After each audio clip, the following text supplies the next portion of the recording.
কিশোর gang, খুন, ছিনতাই আর ডাকাতির অভয়ারণ্য রাজধানীর মোহাম্মদপুর। আতঙ্ক নিয়ে দিন পার করছে এলাকাবাসী।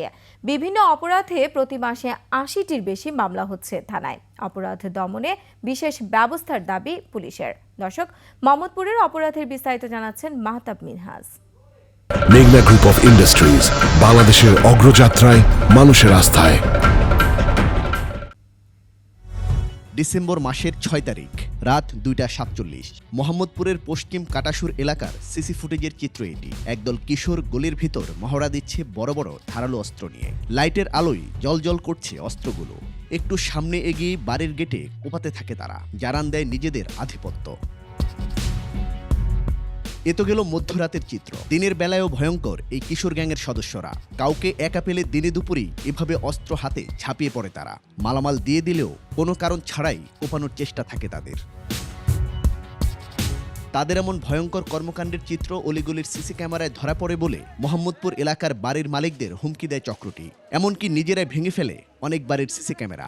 তারা মনে করে আমাদেরকে সিসি ক্যামেরা ছিল ওগুলো সব নিয়ে গেছে। কিন্তু অনেক দোকানপাটের সিসি ক্যামেরা ভাঙছে, আবার অনেক বাড়িরও সিসি ক্যামেরা ভাঙছে।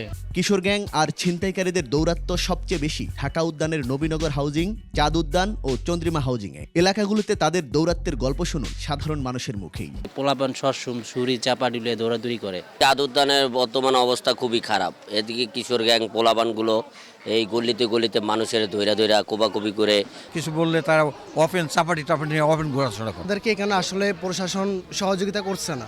মোহাম্মদপুরের বাসিন্দারা কেউ সন্ধ্যার পর ঘর থেকে মূল্যবান জিনিসপত্র নিয়ে বের হয় না। এমন দুর্বিষহ জীবনের পরিত্রাণ চায় তারা। কোন জায়গা থেকে কোন সময় চাকুরি নিয়ে ছুরি চাপাটি নিয়ে একটা ভালো মানুষ রাতের বেলায় ঢুকতে পারে না এলাকায়। রাতের আমরা কোনো আসলে নিরাপদ বোধ করি না বা ওরকম মূল্যবান জিনিসটা বের হতে পারি না। পুলিশ বলছে অপরাধ দমনে সর্বাত্মক চেষ্টা করছেন তারা।